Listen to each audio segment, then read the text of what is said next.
Most dog owners would have learnt in puppy school that the way we get a dog to do something that we want is by rewarding them for a behaviour with something that they want at the time they're demonstrating it. Think about when they're sitting or they're dropping in puppy school. What do? We reward them with a treat, a pat or praise when they're doing a behaviour at that time. That way the dog learns that it has good consequences, and as a result it happens with more intensity and frequency.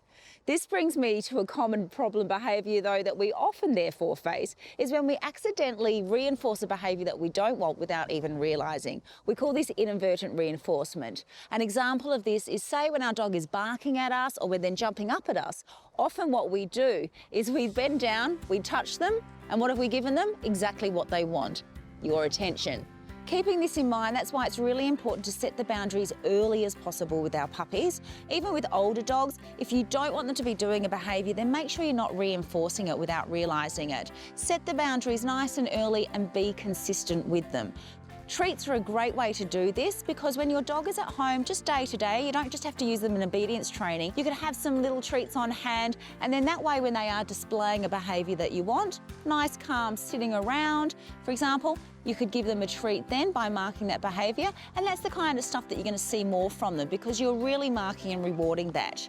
What we want to do, of course, then, is we don't want to be rewarding them when they are doing those jumps or those barks. We want to ignore that behaviour, and the moment they're going quiet or they've got all 4 feet on the ground, we reward them then. So that's why it's handy to have those treats. Milky sticks, for example, are great with puppies because they've got calcium in them, but also they break up really small. Chicken sticks for older dogs are great too because they can break up into small pieces. And then that way, if we've got a little pocket full, we're not going to be over-treating, but we're going to be able to reward that behaviour day to day that we want from them. Another important thing to remember when you're trying to set boundaries and not reward unwanted behaviour is to make sure everyone in the household is following the same rules.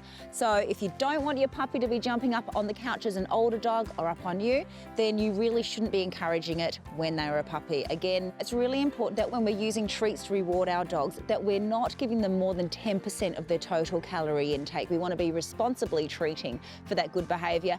And then another great thing as well is to use praise in between as well, just so that we're not always feeding our dog for behaviours that we want. For more puppy tips and information about treating responsibly, visit the VitaPet website.